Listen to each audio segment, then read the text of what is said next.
कवच मेरा कौशल, मेरी प्रतिभा नहीं। ये कवच छीनने के पश्चात अब ये द्वंद समान है, परंतु तुम सावधान रहना, क्योंकि इस अस्त्र का प्रयोग मैं तुम पर ही करूंगा। मैं उस द्वंद की प्रतीक्षा करूंगा।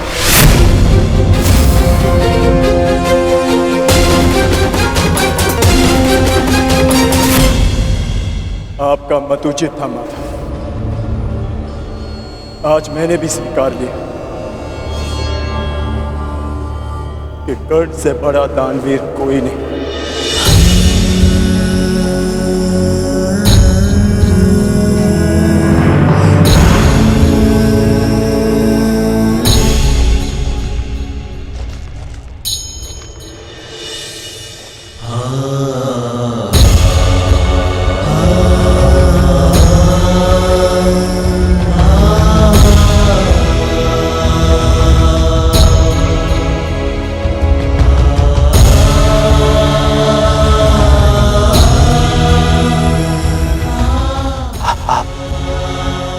निश्चिंत रहिए सूर्य,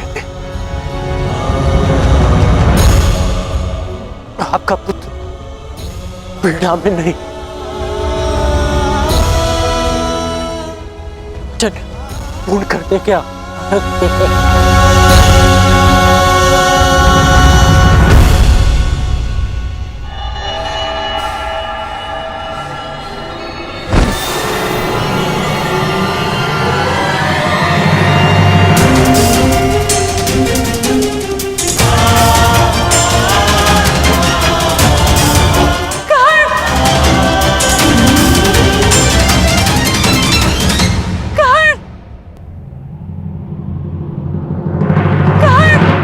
राजमाता,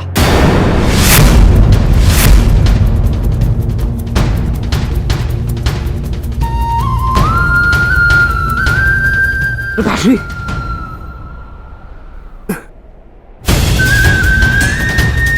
दूर रहिए मेरे पिताश्री से। अभी इनका पुत्र जीवित है। इन्हें संभालने के लिए मैंने सदा अपने पिता से दूरी बनाए रखी। इन्होंने मेरी माता और मेरे साथ जो व्यवहार किया, उसके लिए मैं इन्हें कभी क्षमा नहीं कर पाया। परंतु आज भान हुआ कि जितने कष्ट आपने मेरे पिता को दिए, उसके सामने हमारा कष्ट तो कुछ भी नहीं था।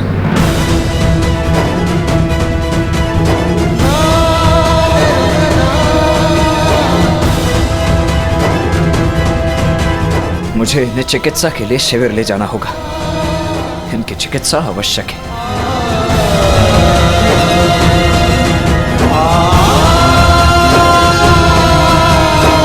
पिताश्री, मैं आपको कुछ नहीं होने दूंगा। मैं वचन देता हूं, आपका पुत्र आपके साथ है।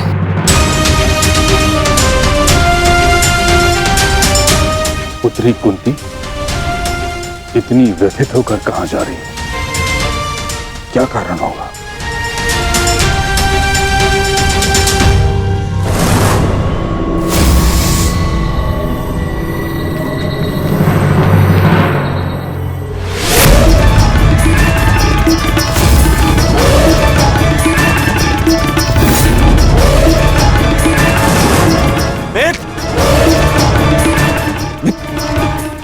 ये क्या हुआ इसे?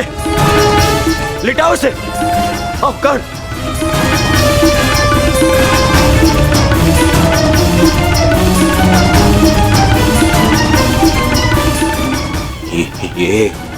ये क्या हुआ मेरे मित्र को?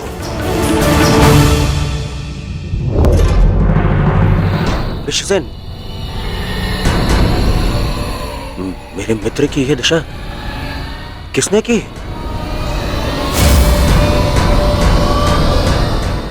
मैं प्राण ले लूंगा उसके। मैं कुछ पूछ रहा हूं।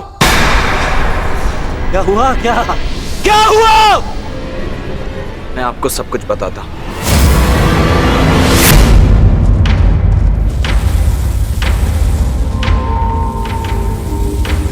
माता,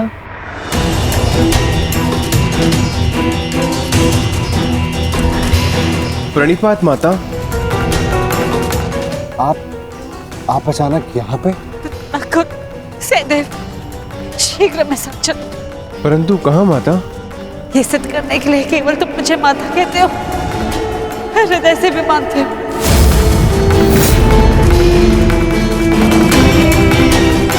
परंतु हुआ क्या है माता श्री?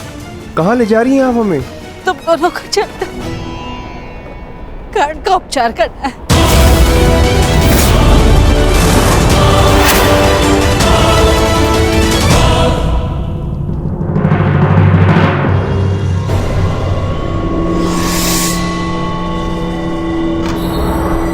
अर्जुन,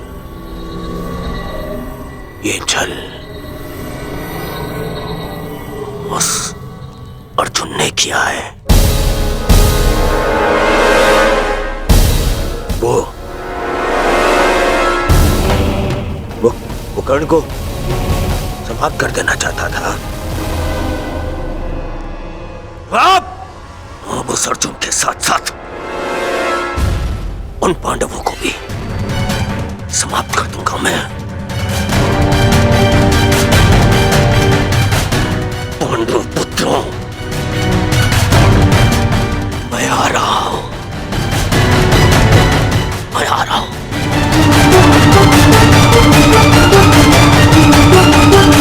रुक जाइए ज्येष्ठ, आपका वहां जाना उचित नहीं। मैं वहां जाऊंगा, अवश्य जाऊंगा। छोड़ो मुझे। रुक जा मित्र।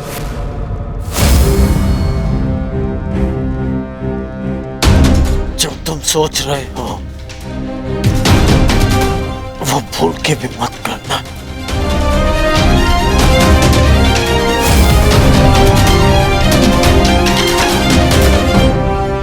परंतु उन्होंने तुम्हारे साथ में छल किया मित्र। मेरा मित्र मेरी जीवन की सबसे बड़ी शक्ति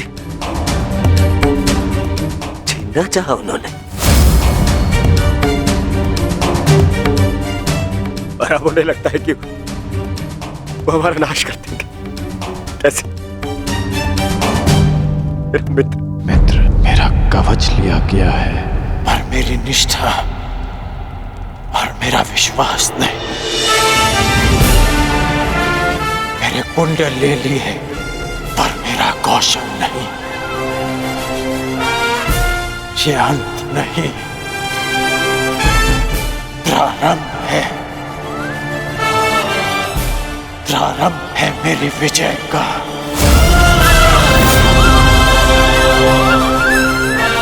ये क्या कह रहे हो मित्र? हाँ,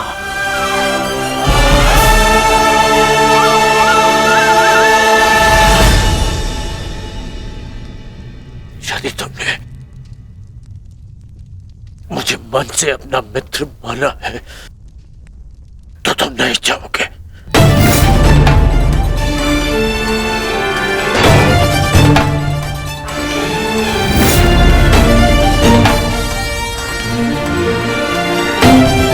मैं जाकर चिकित्सक को ले आता हूं।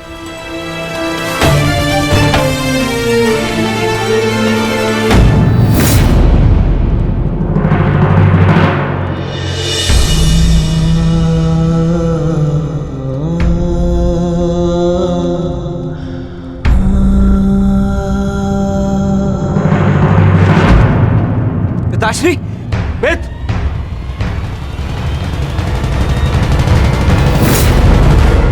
ये आप क्या कह रही हैं माता?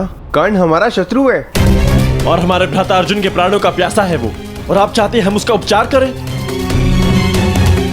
और वैसे भी बड़ा शूरवीर बनता है, हम भला उसकी सहायता क्यों करें? क्योंकि कर्ण में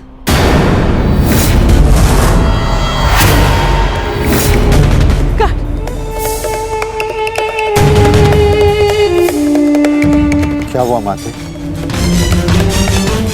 क्या कुछ ऐसा है जो आप मुझसे छिपा रही हैं? बताइए। वो कर्ण, वो मेरा सबसे योग्य शत्रु है ज्येष्ठ।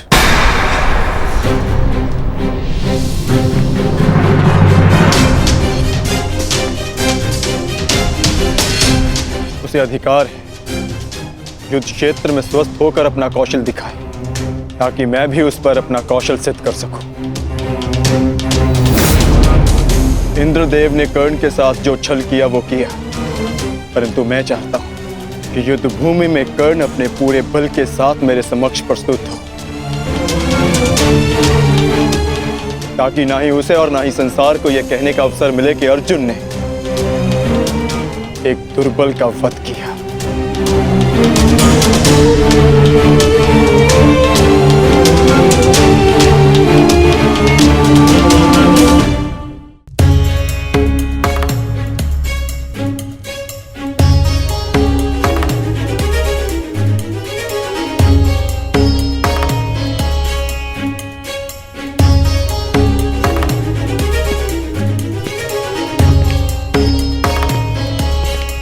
क्षमा करें युवराज, क्योंकि अंगराज के शरीर पर घाव अधिक गहरे हैं, इसलिए मैं उनकी रक्षा नहीं कर सकता।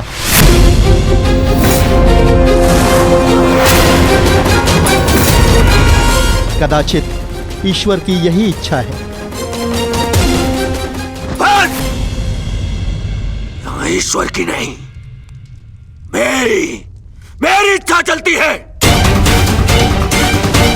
और मेरा मन ये कहता है कि यदि मेरे मित्र को कुछ भी हुआ तो उससे पहले ईश्वर के दर्शन तुम करोगे। आप समझने का प्रयास कीजिए युवराज। अंगराज के शरीर पर कवच और कुंडल दिव्य थे जो उनके शरीर से जुड़े थे। यूं मान लीजिए उनके शरीर का अंग ही छीन लिया गया।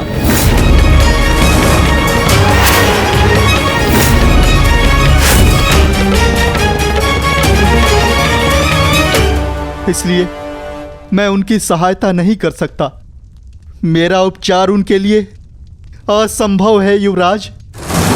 परंतु हमारे लिए संभव है।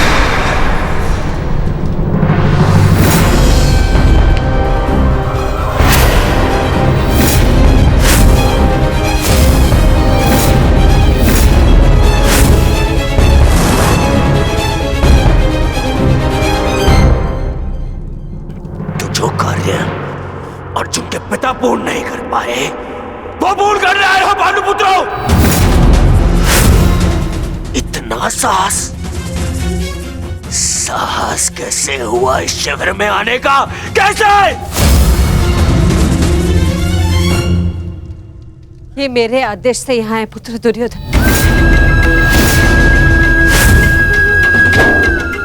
कर्ण की इस दशा का जितना तुम्हें दुख है उससे कई अधिक हमें खेद है। इसलिए मैं नकुल और सहदेव को यहाँ लाई हूँ कर्ण का उपचार करने के लिए।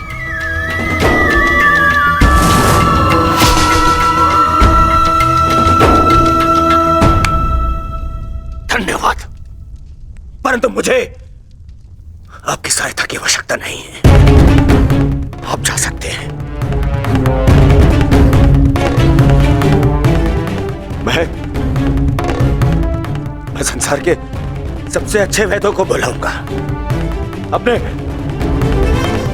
मित्र के उपचार के लिए। सबसे अच्छे वैद्यों को। वैद्य ने जो कहा है वो तुम सुन चुके हो। ये दिव्य कवच निकालने का घाव है, मनुष्य के उपचार से नहीं भरेंगे। नकुल और सहदेव अपने पिता अश्विनी कुमार की विद्या ज्ञात है, शीघ्र ही कर्ण को ठीक कर देंगे।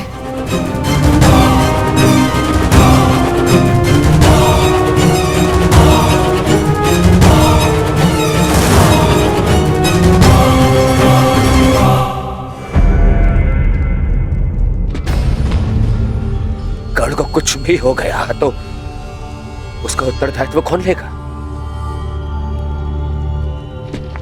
इसका उत्तरदायित्व मैं लेता हूं दुर्योधन।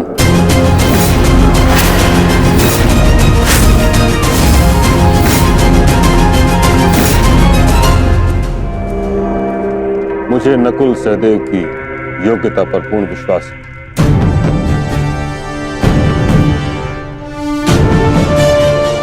हम अधिक समय व्यर्थ नहीं कर सकते। कर्ण के पास समय शेष नहीं। मैं अपने मित्र के प्राण अपने शत्रु के हाथ में नहीं दे सकता। बस। परंतु एक पुत्र का दायित्व एक माता को तो दे सकते हो ना दुर्योधन पुत्र। कर्ण ने सदा मुझे मां के सम्मान का आदर किया है। मैं भी सदा उसकी हितैषी रही हूं।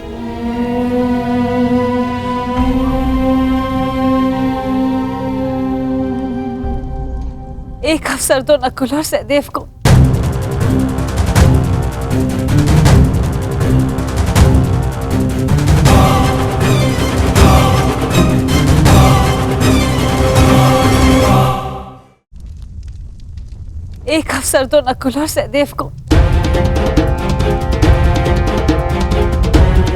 ठीक, उपचार आरंभ करो।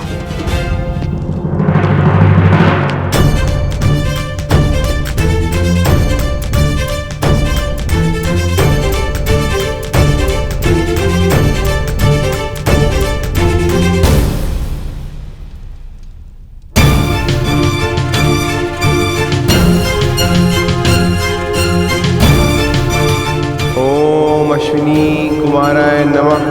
ओम अश्विनी कुमाराय नमः।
तुम दोनों ने जो किया वो प्रशंसा के योग्य है।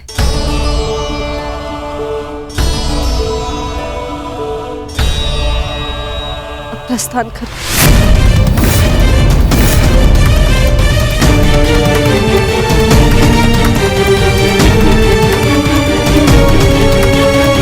हम प्रस्थान करें, अर्थात आप हमारे साथ नहीं आ रही हैं माते?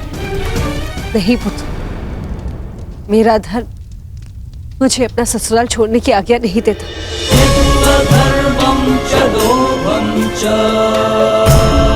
मुझे यही कौरव शिविर में रहना होगा। हम युद्ध की चौखट पे खड़े हैं माता श्री। हम आपको शत्रु शिविर में नहीं रहने दे सकते। मेरी रक्षा का दायित्व तुम ताजश्री और कर्ण पर छोड़ दो।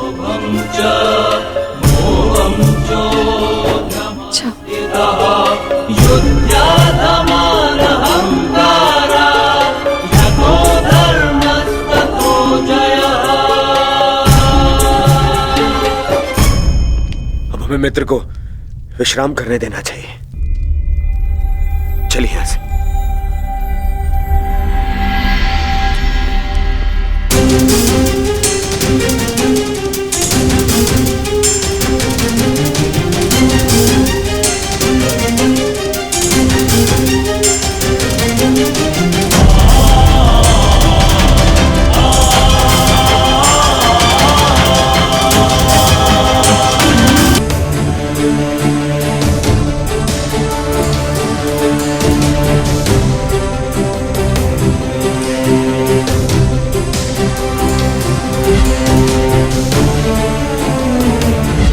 एक पुत्र का दायित्व एक माता को तो दे सकते हो ना दुर्योधन पुत्र। कर्ण ने सदा मुझे मां के सम्मान का आदर किया है।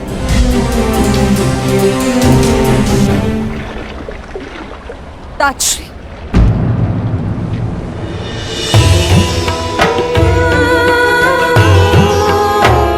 ताजश्री, आपसे कुछ मांगना चाहती हूँ। मैं जानती हूँ ये आपके ऊपर 100 कौरवों की रक्षा का उत्तरदायित्व है। क्या आप 101 की रक्षा कर सकते हैं? यह 101वां कौन है पुत्री कुंती?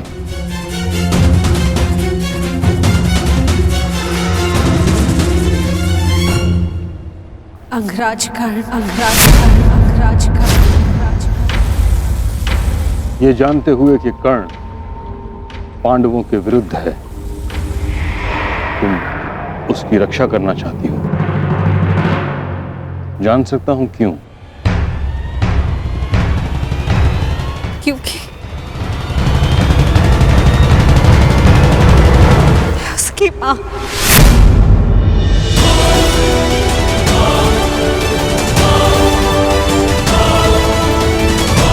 उसकी मां से उसके बच्चे को दूर जाते नहीं देख सकती। कर्ण भली भांति ये जानता था कि यदि उसके पास कवच ना रहा तो वो अर्जुन के समक्ष कमजोर पड़ जाएगा। फिर भी उसने अपना कवच दान दे दिया। ऐसे योद्धा को अपने मां के पास सुरक्षित देखना चाहती हूँ, क्योंकि मैं उसकी मां का दर्द समझ सकती हूँ। वो दुख जो अपने पुत्र से दूर होने का, जिसका पुत्र घोर संकट में हो, मुझसे भला और कौन इस दुख को समझ पाएगा? इसके सभी पुत्र इस महायुद्ध के मृत्यु के समक्ष हो। कर्ण के माता की ओर से मैं आपसे विनती करती हूँ कि आप उसकी रक्षा करें, उसे अपनी सुरक्षा प्रदान करें। जो कर्ण के साथ घटित हुआ है मुझे उसका अत्यंत खेद है, परंतु युद्ध में शत्रु का बाण एक योद्धा के हृदय को छेदने से पहले उसके कवच को भेद देता है। यही योद्धा का प्रारब्ध है। मैं केवल कौरवों की रक्षा के लिए वचनबद्ध हूं। मैं कर्ण की रक्षा का वचन तुम्हें नहीं दे सकता। और यदि मैं ऐसा करता हूं कुंती, तो यह स्वाभाविक है कि कर्ण की रक्षा के लिए मुझे अर्जुन का वध करना होगा, क्योंकि कर्ण का प्रतिद्वंदी तुम्हारा पुत्र अर्जुन है और अर्जुन का प्रथम लक्ष्य है कर्ण। क्या तुम चाहती हो कि मैं ऐसा करूं? नहीं ताजश्री, ऐसा नहीं चाहती।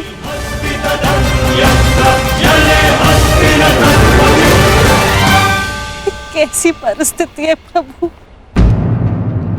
मैं चाहकर भी कुछ नहीं कर सकती।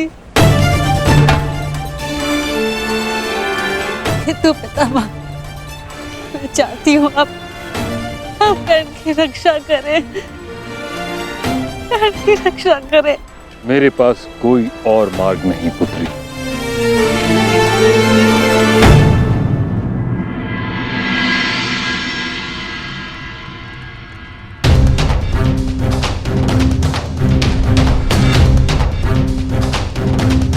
मैंने जो कुछ भी किया उसका मुझे कोई पश्चाताप नहीं, क्योंकि मैं स्वयं के लिए नहीं समाज के लिए जिया हूं। संसार में परिवर्तन लाने से पूर्व हमें स्वयं में परिवर्तन लाना चाहिए, और यदि मैं ऐसा नहीं करता तो तुम आज एक सूत पुत्र होकर हाथ में शस्त्र नहीं उठा पाते।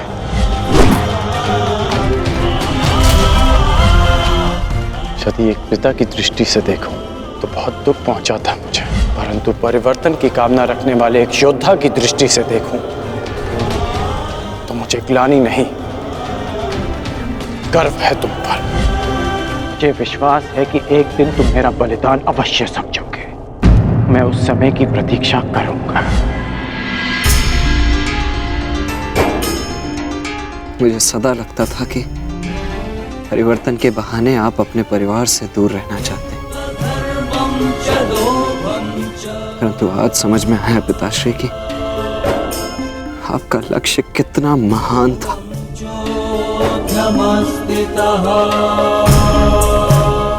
अब आंखें खोलिए पिताश्री, अपने वृषसेन से बात कीजिए। मुझे आप पर, आपकी सोच पर विश्वास है पिताश्री, विश्वास है।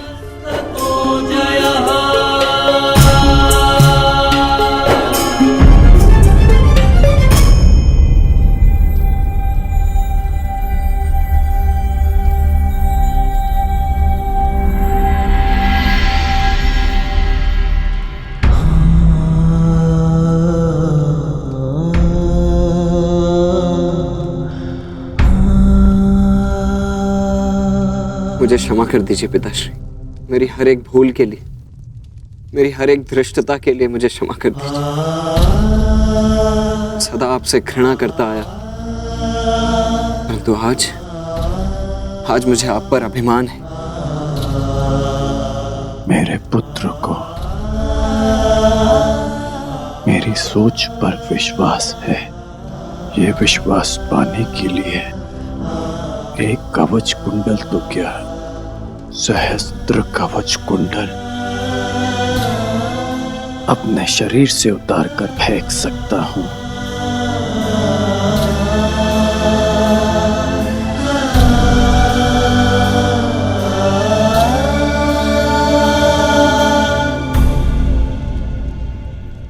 अब स्वस्थ हो पुत्र?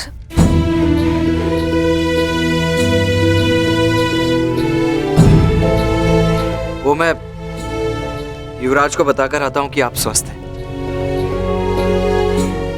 प्रणिपात राजमाता। वृषसेन, तुमने मुझसे तो क्षमा मांग ली, परंतु अपने व्यवहार के लिए किसी और से क्षमा मांगना शेष है।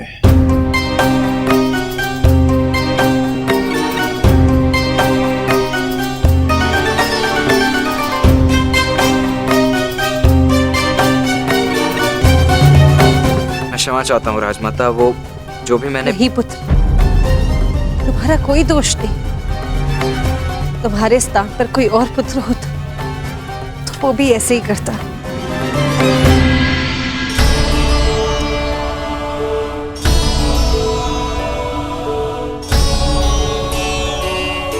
धन्यवाद।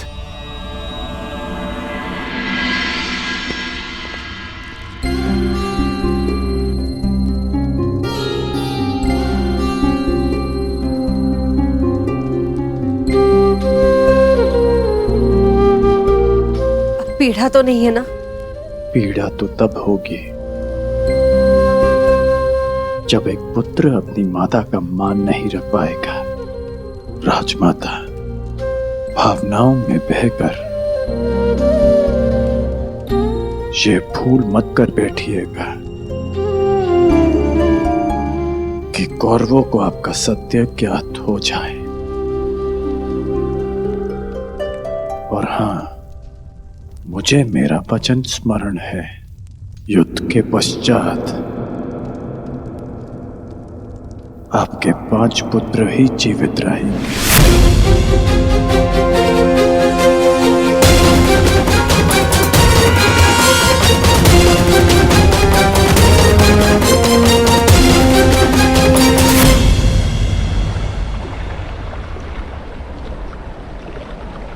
कितना सुंदर सूर्यास्त है ना गंगा पुत्र।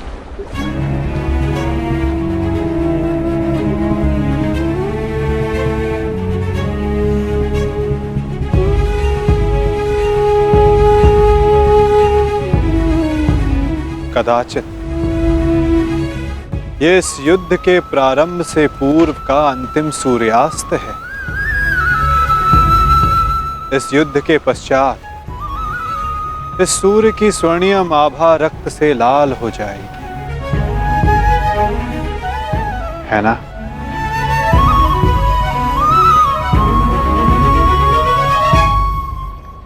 और ये रक्त मेरे ही वंश का होगा वासुदेव। मेरे वंश की सुरक्षा और नाश के मध्य की अंतिम संध्या है ये। किंतु सत्य यही है कि अब इस अनहोनी को कोई रोक नहीं सकता। आज मेरा जीवन इन्हीं प्रश्नों से घिरा हुआ है। वह प्रश्न जिनके उत्तर मेरे पास नहीं, वह संदेह जिसे मैं कभी स्पष्ट नहीं कर पाऊंगा। परंतु जब बालक के मन में प्रश्न होता है, कोई संदेह होता है, तो वो इन सब प्रश्नों का उत्तर पाने के लिए अपनी मां से पूछता है। कदाचित आपके प्रश्नों का उत्तर आपकी माता के पास हो, गंगा पुत्र।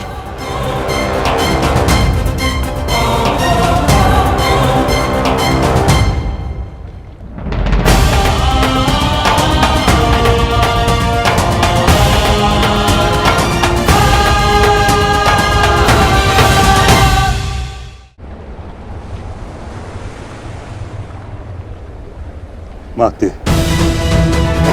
मैं आपसे विनती करता हूं, प्रकट होइए,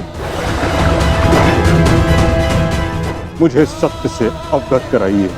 कदाचित आपसे आज मेरी ये अंतिम भेंट है। मेरे मन से संताप को अपनी शीतल धारा से शांत कीजिए माते।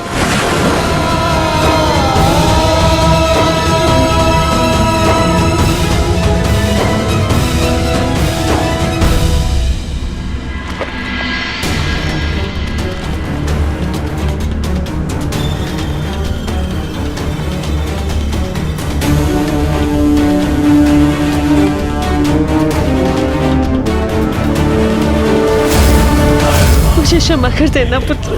भगवान सूर्य नारायण तुम्हारी रक्षा करें।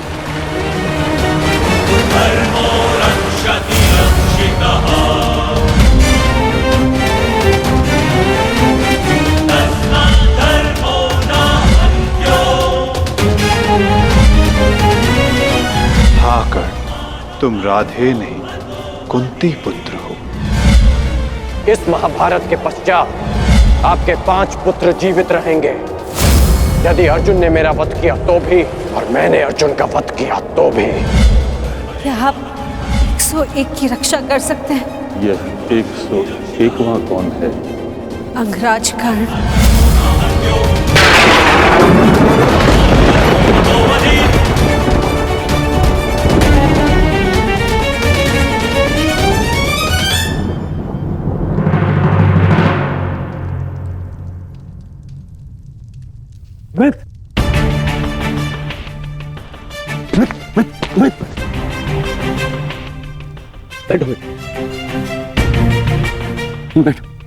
आ गए मित्र। आज मुझे मेरे ईश्वर के ऊपर विश्वास हो गया। मेरा मित्र मेरे सामने स्वस्थ बैठा है। मैं बता नहीं सकता कि मैं कितना प्रसन्न हूं मित्र।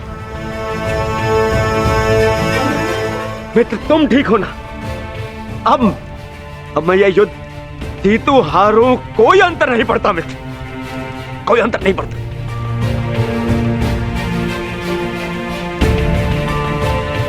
तुम चिंता मत करो मित्र, हम ये युद्ध अवश्य जीतेंगे।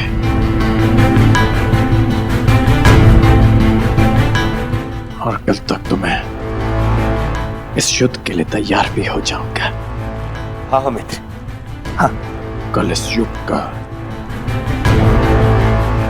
सबसे बड़ा महायुद्ध प्रारंभ होने जा रहा है। वृषसेन, सारी तैयारियां हो गई? जी पिताश्री। सभी महारथी और उनके सैन्य दल और अस्त्र शस्त्र सज्ज हैं। बस सारी तैयारियां हो गई मित्र। अब हमारे प्रधान सेनापति पितामह के आदेश की प्रतीक्षा है कि वो हमें इस युद्ध में हमारा स्थान बता दे। हाँ? अच्छा है, कल मैं भी अपना स्थान लेने के लिए प्रस्तुत रहूंगा। अवश्य। वैसे पितामह है कहाँ?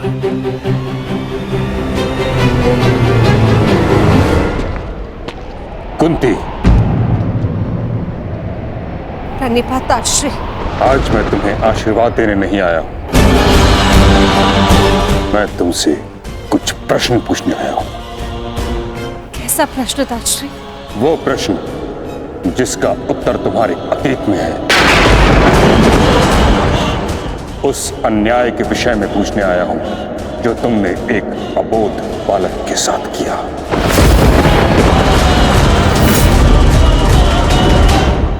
उस सत्य के विषय में प्रश्न करने आया हूं जो तुमने समस्त हस्तिनापुर से छुपाया। क्या दोष था उस बालक का कुंती? वरदान तुम्हें मिला, दोष तुमसे हुआ, तो फिर दंड उस बालक को क्यों?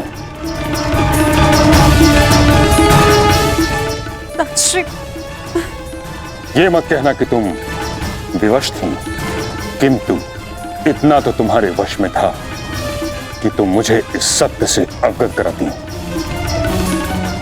एक वीर क्षत्रिय वर्षों तक क्षत्रिय होने के अधिकार से दूर था। एक सूर्य पुत्र ने वर्षों सूत पुत्र होने का कलंक अपने सर लिया। वर्षों तक वह उस अपराध का दंड सहता रहा जो उसने किया ही नहीं।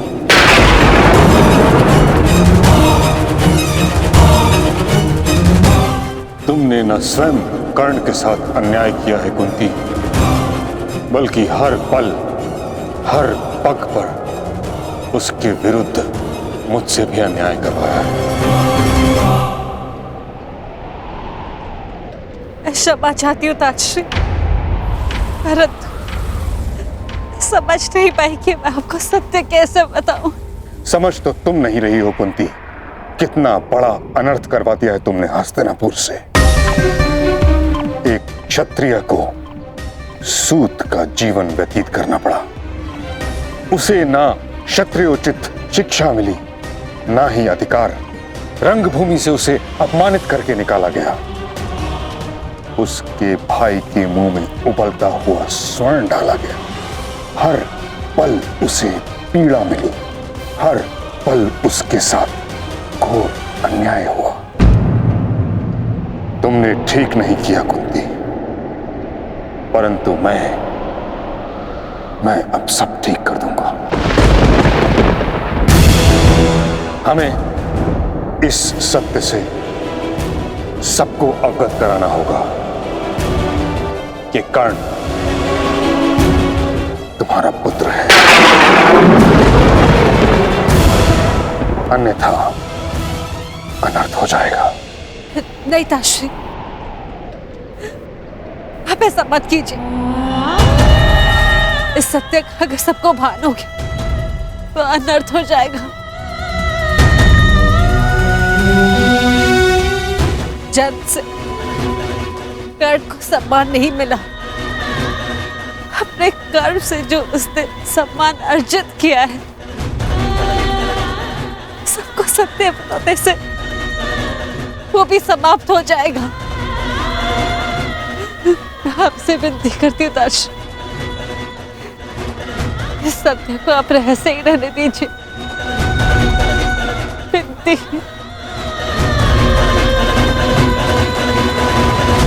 उस रहस्य का लाभ ही क्या जब कर्ण का बलिदान हो जाए। अब ये सब आपको ही रोकना होगा। दो सहोदर एक दूसरे का रक्त ना पाए, ये उत्तरदायित्व आपको ही लेना होगा ताश्री। आपको अनुभव के प्रधान के सेनापति रण की रक्षा केवल आप ही कर सकते हैं। ताजश्री, मैं अपने 6 पुत्रों को जीवित देखना चाहती हूँ। अब आपको ही कुछ करना होगा ताजश्री। इस विपदा का हल आपको ही निकालना होगा। आपको ही कुछ करना होगा ताजश्री। इस विपदा का हल आपको ही निकालना होगा।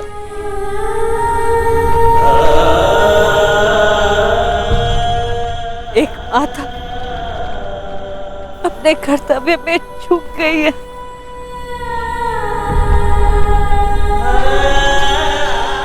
एक पितामह नहीं चूक सकते ताजश्री। कुछ कीजिए।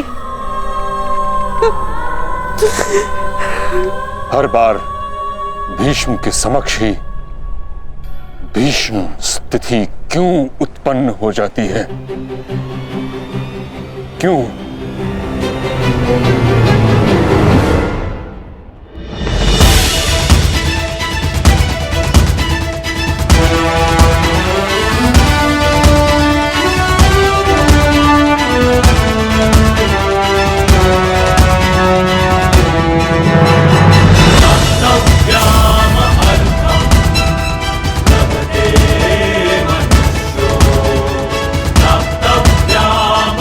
आप सभी को अपने अस्त्र शस्त्र मिल चुके हैं। अब आप लोग कहां कहां और किस व्यू में रहेंगे ये समझ लीजिए।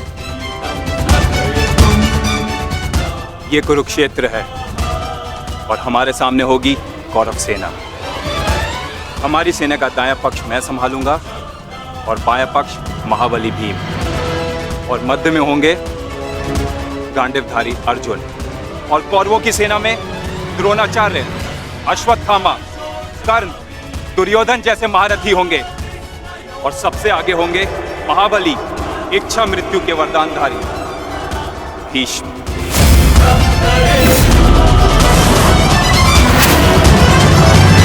इस युद्ध में सभी ने अपना स्थान जान लिया है।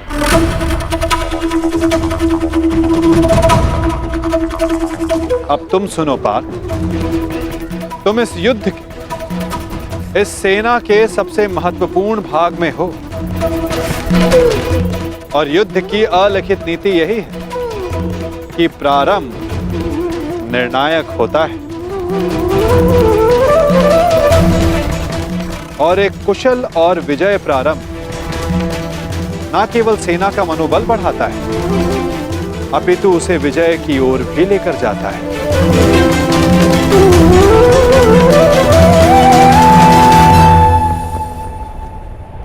तुम हमारी सेना के मेरुदंड हो, मूल आधार हो, इसलिए विशेषतः आक्रमण तुम्हारे ऊपर ही होंगे पार्थ।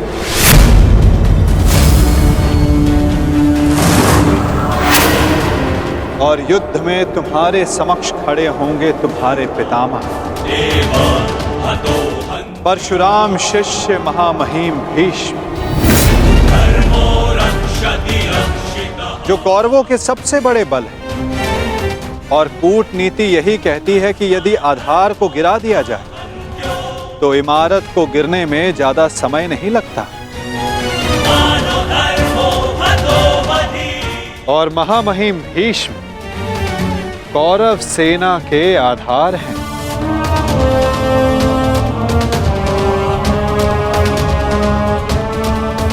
और तुम्हें उन्हें गिराना ही होगा।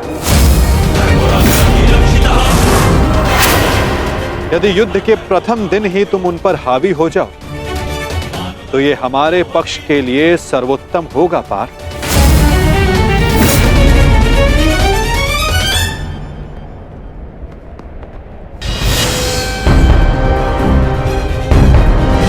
तुम्हारे पुत्र हस्तिनापुर की रक्षा बनेंगे, यही इनका कर्तव्य है और यही नियति है।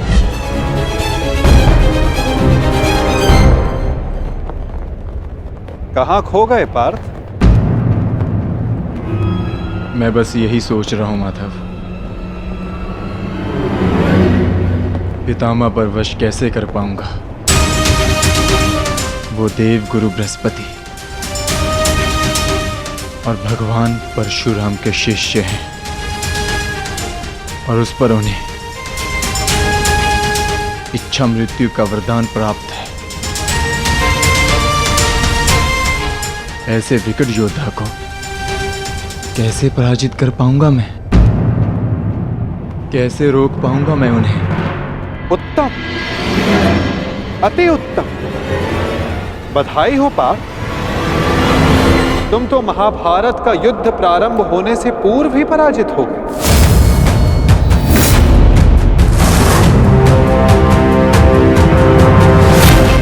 एक शत्रु की शक्ति का अनुमान होना एक योद्धा के लिए उचित होता है, परंतु शत्रु की शक्ति को देखकर उससे स्वयं को हीन समझना पराजय की ओर सबसे पहला पड़ाव होता है पार्थ। कुरुक्षेत्र में तुम्हारे विरुद्ध खड़ा प्रत्येक योद्धा तुम्हारा शत्रु है पार्थ, जिसका तुम्हें वध करना है।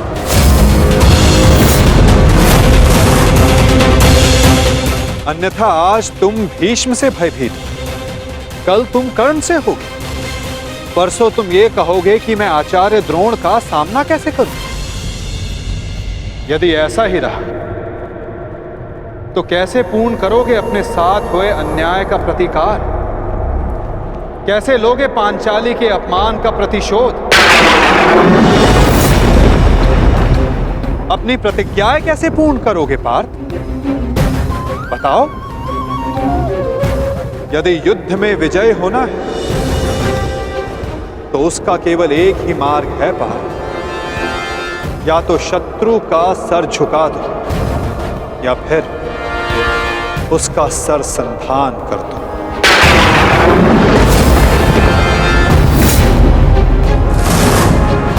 यदि तुम्हें इस धर्म युद्ध में विजय पानी है तो तुम्हें अपने पितामह का सर झुकाना होगा।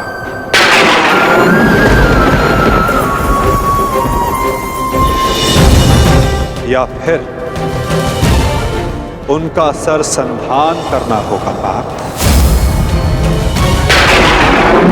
और यही तुम्हारा धर्म है पार्थ। केवल गंगा पुत्र भीष्म ही नहीं, तुम्हें हर उस योद्धा का वध करना होगा, हर उस योद्धा को दंड देना होगा जो धर्म स्थापना के मार्ग में आए।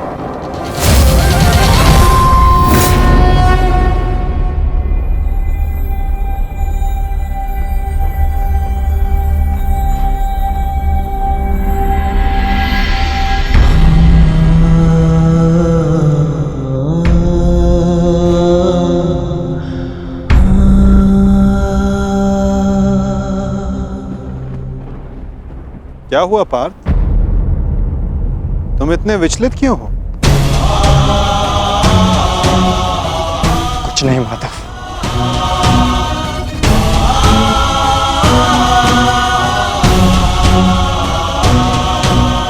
अपने सखा से सत्य छिपाना इतना सरल कार्य नहीं है पार्थ। तो बताओ, ऐसा क्या भाव है जो तुम्हारे मन को अशांत कर रहा है? बोलो पार्थ। नहीं माधव, मैं ठीक हूं।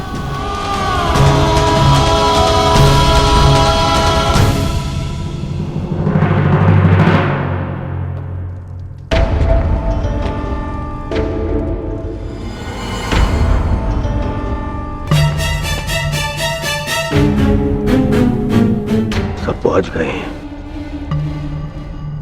मेरे पितामह कहां रह गए?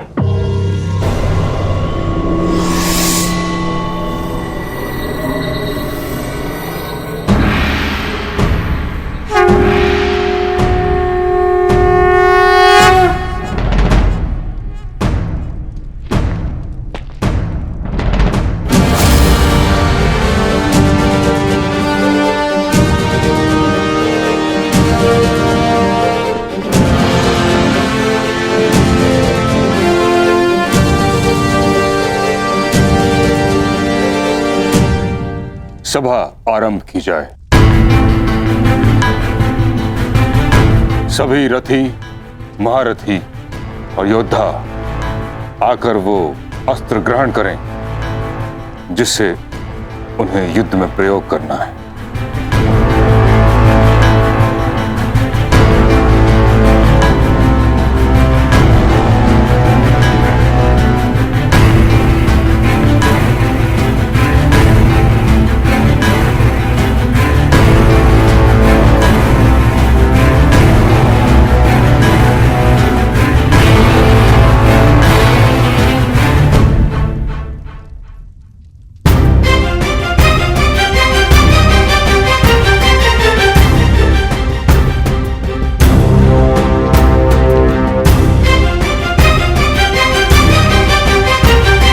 प्रणिपात महामहिम।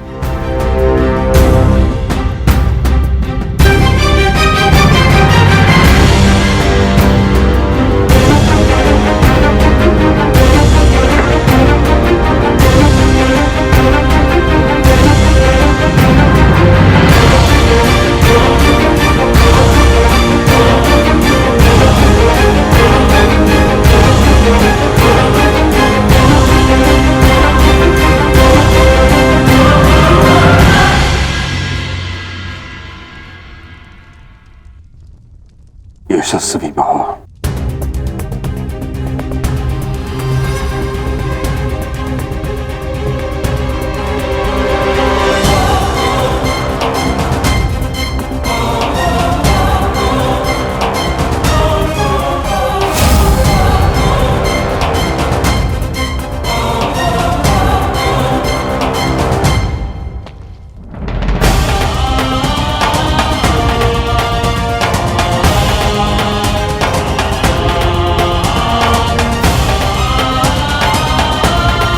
प्रणिपात महामहिम।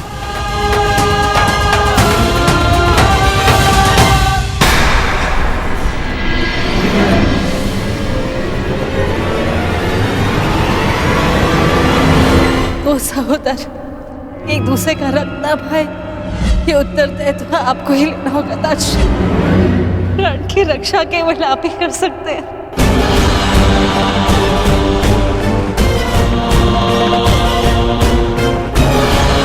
मैं अपने 6 पुत्रों को जीवित देखना चाहती हूँ। इस विपदा का है आपको ही दिखाना होगा।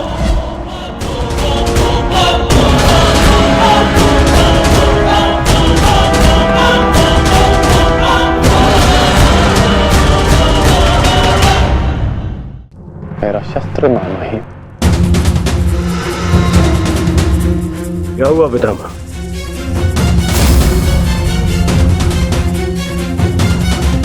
इसका क्या अर्थ है?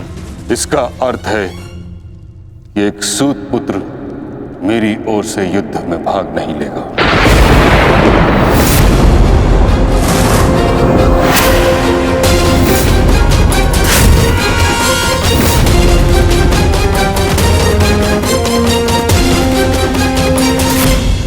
ये क्या कह रहे हैं आप पितामह?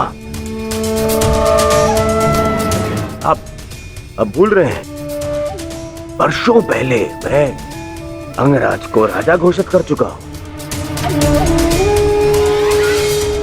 उसके कर्म को, उसके जन्म से प्रधानता दी थी आपने। कर्ण ने मेरे लिए दिग्विजय प्राप्त की है।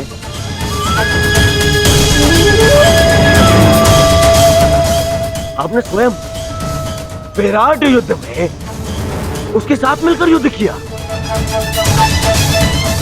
तो फिर आज उसके भूत पुत्र होने का प्रश्न कहां से उत्पन्न हो गया है?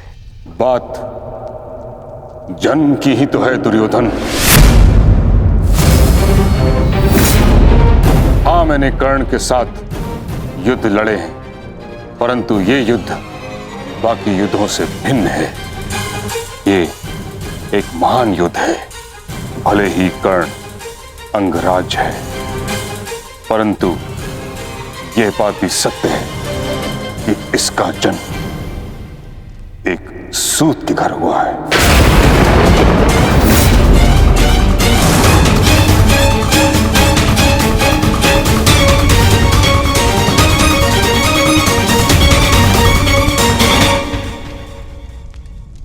सदा इस पल की प्रतीक्षा की है जब मैं ये सिद्ध कर सकूं कि जीवन जन्म पर नहीं, कर्म पर निर्भर होता है। और आज जब ये समय आया तो आप मुझसे कह रहे हैं कि मैं रिक्त हाथ लौट जाऊं। यह युद्ध केवल मेरा अधिकार नहीं, मेरे जीवन जीने का लक्ष्य है। आप मुझसे मेरा अधिकार, मेरा लक्ष्य मत छीनिए। मैंने अपने मित्र को वचन दिया है कि इस युद्ध में मैं उसकी रक्षा करूंगा, पूर्ण रूप से मैं उसकी सहायता करूंगा, चाहे मेरे प्राण क्यों ना चले जाएं।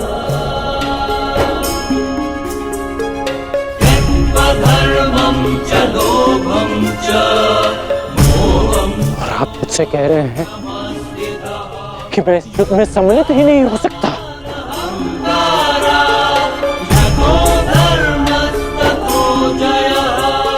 ऐसा क्या अपराध कर दिया मैंने कि आप मुझे यह दंड दे रहे हैं?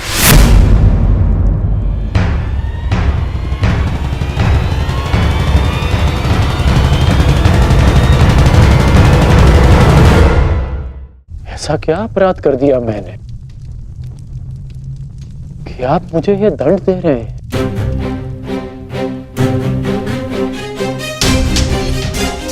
मैं कौरवों का सेनापति हूं और एक सूत पुत्र को अपने निर्णय का कारण बताना उचित नहीं समझता।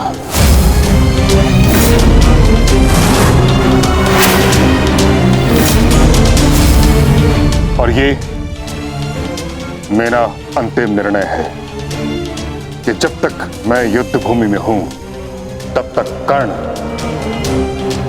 युद्ध भूमि से दूर रहेगा।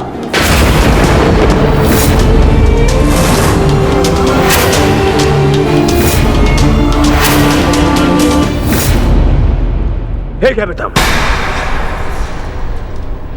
कर्ण को उत्तर देना या ना देना आपका अधिकार है, परंतु एक सेनापति का कर्तव्य भी है और धर्म भी कि वो अपने युवराज के हर एक प्रश्न का उसे उत्तर दे। तुम्हारा पितामह होने के नाते मैं इस प्रश्न का उत्तर देना उचित नहीं समझता।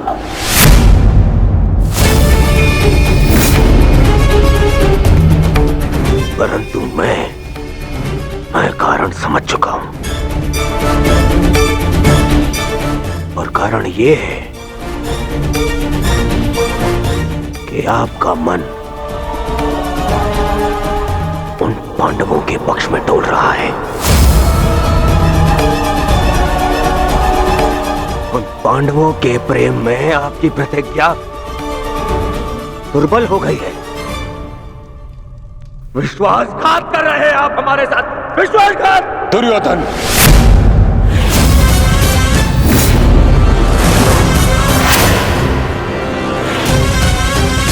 नहीं पितामह, मुझ पर क्रोध दिखाने से आपका सत्य बदल नहीं जाएगा और सत्य यही है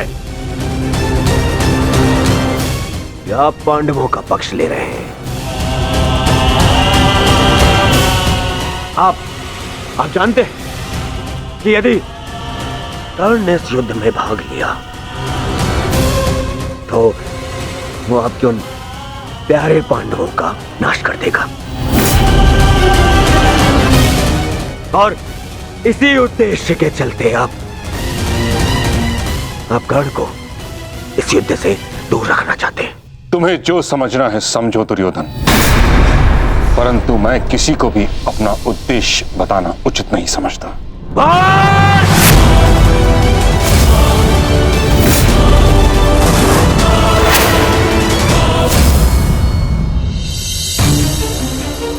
बहुत हो गया पितामह, बहुत हो गया।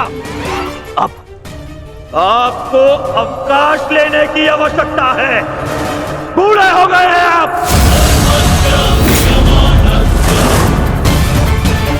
इसीलिए मैं महाराज धृतराष्ट्र का ज्येष्ठ पुत्र दुर्योधन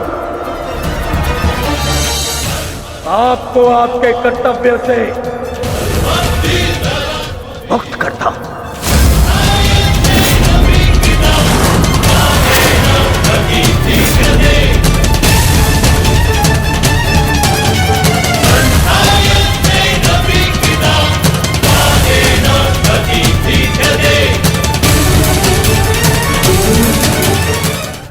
महाराज धृतराष्ट्र का ज्येष्ठ पुत्र दुर्योधन आपको आपके कर्तव्य से मुक्त करता हूं।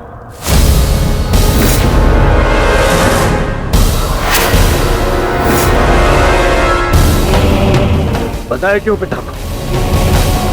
क्योंकि आपसे कहीं अधिक विश्वास मुझे मेरे मित्र कर्ण पर है, उसकी प्रबलता पर है। क्योंकि आपका हृदय तो सदैव पांडवों के हित में ही सोचता आया है।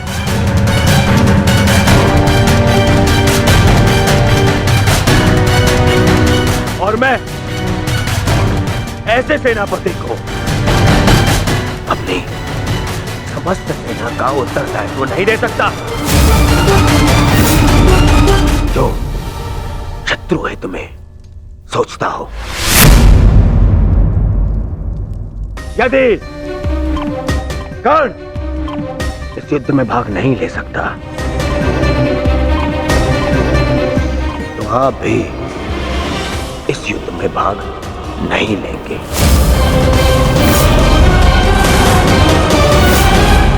यदि तुम्हारा यह निर्णय है दुर्योधन तो यही सही।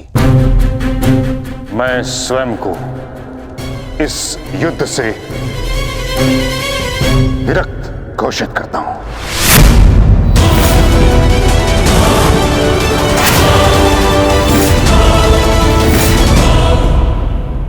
मुझे आपकी आवश्यकता नहीं।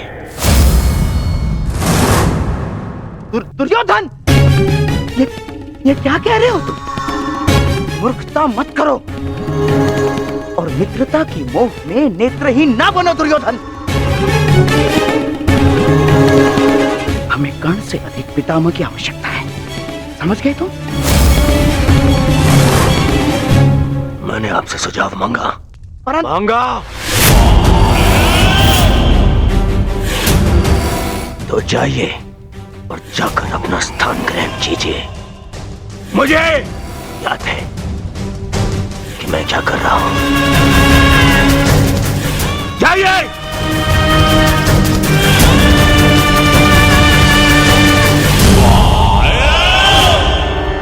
नहीं महामहिम, युवराज ने जो कहा क्रोध में आकर कहा। मैं इस विषय में उनसे बात करूंगा, सब ठीक हो जाएगा महामहिम। नहीं कौन्तेय कर्ण, अब कुछ भी ठीक नहीं हो सकता। मेरी बात सुनिए महामहिम। मुझे एक सूत पुत्र की बात नहीं सुननी।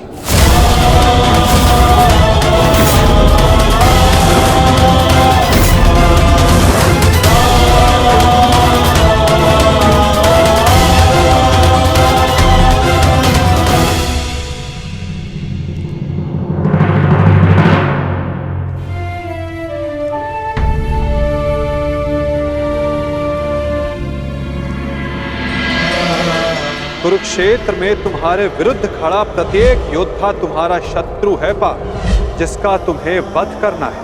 अन्यथा आज तुम भीष्म से भयभीत हो, कल तुम कर्ण से हो, परसों तुम ये कहोगे कि मैं आचार्य द्रोण का सामना कैसे करूं। यदि ऐसा ही रहा तो कैसे पूर्ण करोगे अपने साथ हुए अन्याय का प्रतिकार?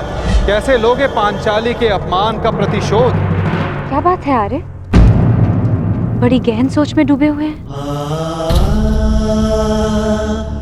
कोई समस्या है?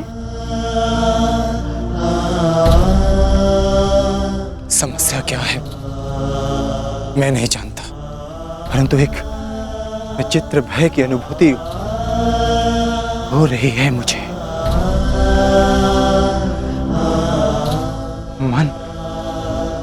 मन बड़ी दुविधा में है। कैसा भय और कैसी अनुभूति?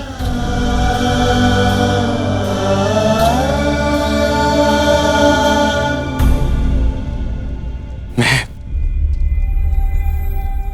और मेरा मन इस दुविधा में है कि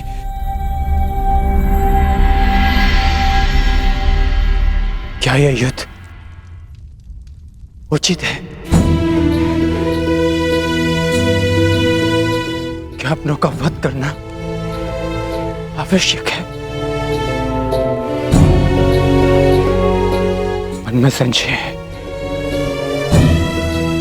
कहीं हम कोई अनर्थ तो नहीं करने जा रहे? अनर्थ तो उन्होंने किया था आर्य। भूल गए लक्षाग्रह, भूल गए वो द्यूत सभा, भूल गए मेरा चीरहरण करने का प्रयास। वो वनवास अज्ञातवास स्मरण नहीं आपको? ये अनर्थ नहीं, अभी तो इस समय का सबसे अर्थवान कार्य है आर्य।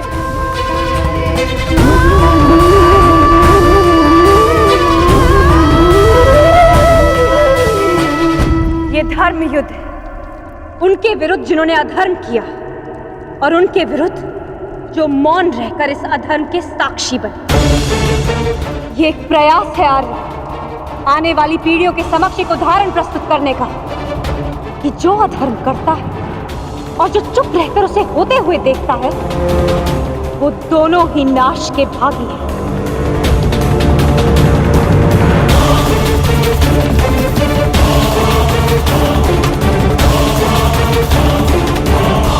आप अनावश्यक रूप से स्वयं के मन पर बोझ डाल रहे हैं आर्य। आप योद्धा हैं और ये महायुद्ध आपके जीवन का लक्ष्य, आपका कर्तव्य और आपका धर्म।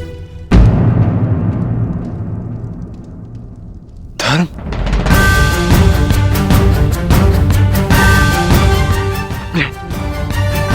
अपने पितामह पर शस्त्र उठाना कैसा धर्म है? गुरु का वध करना कैसा कर्तव्य? विराट युद्ध में जब यही लोग आपके विरुद्ध धनुष बाण ताने खड़े थे, तो क्या ये उनका कर्तव्य था? प्रतिज्ञा से बंधे होने का बहाना बनाकर अपनी कुलवधू की लाज लुटते हुए देखना, क्या ये उनका धर्म था? और ये मत भूलिए आर्य, आचार्य द्रोण ने अपना प्रतिशोध पूरा करने के लिए पिताश्री के विरुद्ध आप सबको युद्ध में झोंक दिया था। आप तो अधर्म का प्रतिकार ले रहे हैं।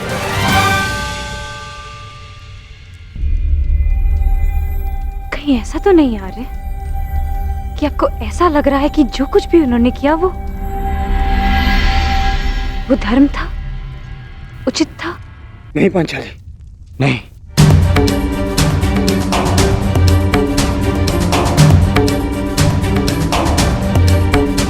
जो उन्होंने किया वो सर्वथा अनुचित था, परंतु मन में दुविधा यह है कि जो हम करने जा रहे हैं वो उचित है। यदि हम भी उनकी ही भाषा में उन्हें उत्तर देंगे तो फिर हममें और उनमें क्या अंतर रह जाएगा?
गए हैं आज, विश्राम कीजिए, सो जाए। सो जाऊं? कैसे सो जाऊं पांचाली, जबकि मुझे ज्ञात है कि कल प्रातः मुझे बाण संधान करने हैं जो मेरे परिजनों को मृत्यु की नींद सुला देंगे।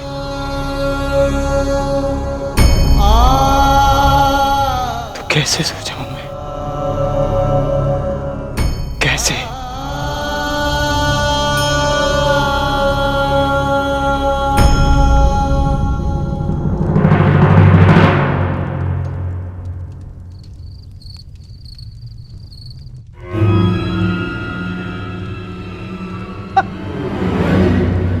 साम दाम दंड भेदेन अस्माकं विजयम निश्चितम।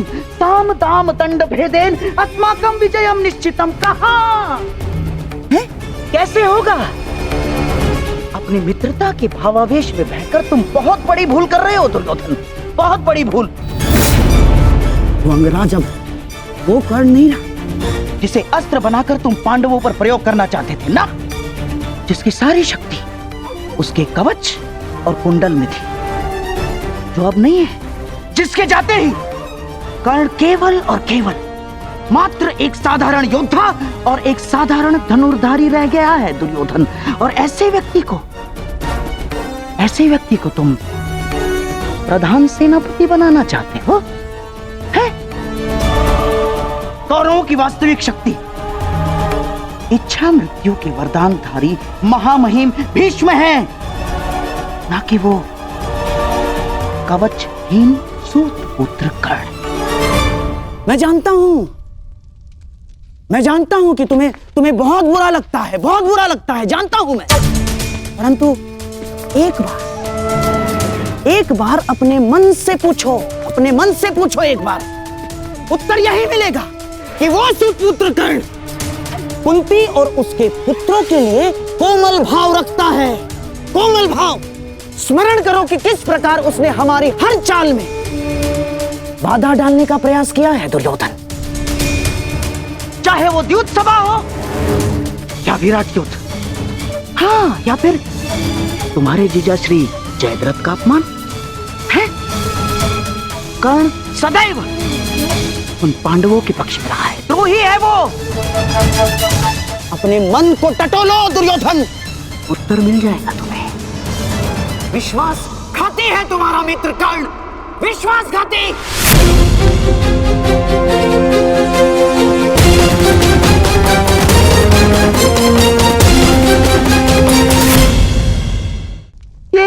ये क्या कर रहे हो? कुछ लूटिए।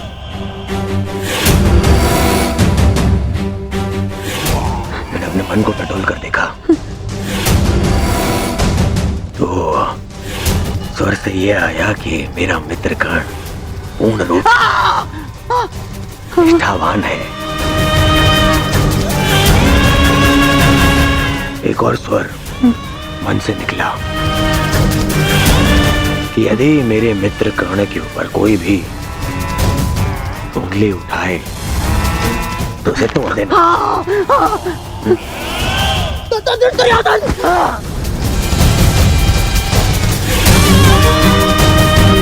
केवल इसलिए कि आप मेरे मामा श्री हैं, बार बार मेरे धैर्य की परीक्षा लेने का अधिकार नहीं मिल जाता। भविष्य में स्मरण रखना, जब मैंने अपने संबंधियों को क्षमा नहीं किया, उन्हें 5 गांव ना देकर इस महायुद्ध का आह्वान कर दिया, तो आपका नाश करने में मुझे एक क्षण भी नहीं लगेगा।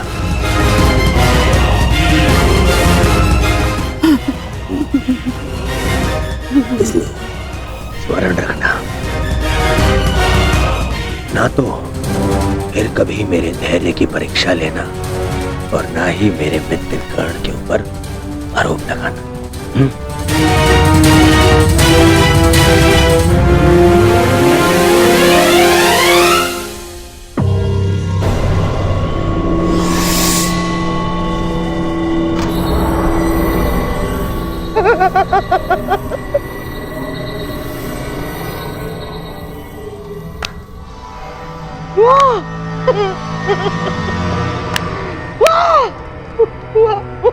वाह! मेरे होने वाले सम्राट, वाह! आज तुमने उस पुत्र के कारण अपने उस मामा का अपमान किया जो अपना सब कुछ त्याग कर तुम्हारे हित के लिए, केवल तुम्हारे हित के लिए अपनी बहन के घर श्वान बनकर बैठा है। तुमने उस मामा का अपमान किया जिसने अपना श्वास, अपना ध्यान, अपनी आस, अपना अभ्यास सब कुछ न्योछावर कर दिया अपने होने वाले सम्राट के लिए। तुमने उस मामा का अपमान किया दुर्योधन, जिसने साम दाम दंड भेद, युक्ति कपट छल कुचक्र षड्यंत्र सबकी पराकाष्ठा कर दी। क्यों? अपने होने वाले सम्राट के लिए है? और तुमने उस मामा का अपमान किया उसके लिए जिसने अपना कवच और कुंडल उन पांडवों को दान में दे दिया। साधु मेरे होने वाले सम्राट, साधु।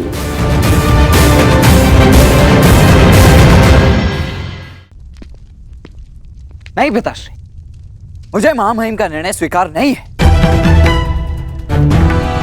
मुझे तो युवराज दुर्योधन का संदेह उचित प्रतीत होता है। हाँ, अवश्य महामहिम उन पांडवों की सुरक्षा चाहते हैं और वो जानते हैं कि जब तक आप युद्ध में उपस्थित रहेंगे तब तक पांडव सुरक्षित नहीं है।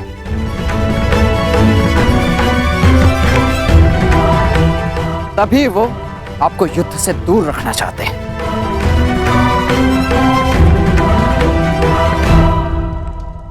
जानता हूं मैं ये बात।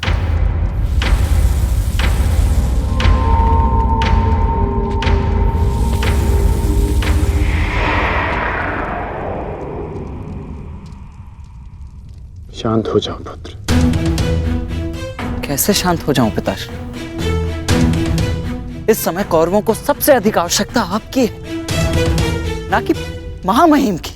ये एक योद्धा नहीं, एक पुत्र बोल रहा है। युद्ध में योद्धा के बल से अधिक अनुभव का बल काम आता है। गंगापुत्र भीष्म को ऐसे ही महामहिम नहीं कहा जाता। स्वयं गुरु परशुराम भी उन्हें परास्त नहीं कर पाए थे। आओ मेरे साथ।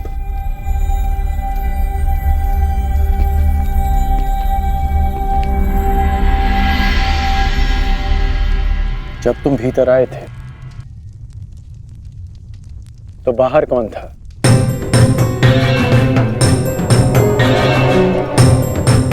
सैनिक थे, सहस्त्रों सैनिक थे। तो बताओ कि वो सारे सैनिक कहां चले गए?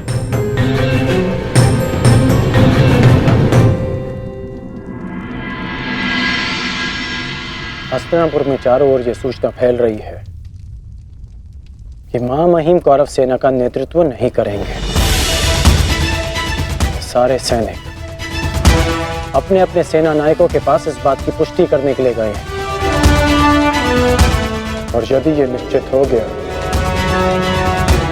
कि महामहिम कौरव सेना का नेतृत्व नहीं करेंगे तो युद्ध से पूर्व ही कौरवों का अधिकतम बल युद्ध से विरक्त हो जाएगा। ये सारे सैनिक अपने प्राण हथेली पर लेकर इसलिए लड़ते हैं क्योंकि इन्हें विश्वास है कि उनका सेनापति उनके प्राण व्यर्थ नहीं जाने देगा, कि उनके जीवन के बदले में उन्हें विजय मिलेगी।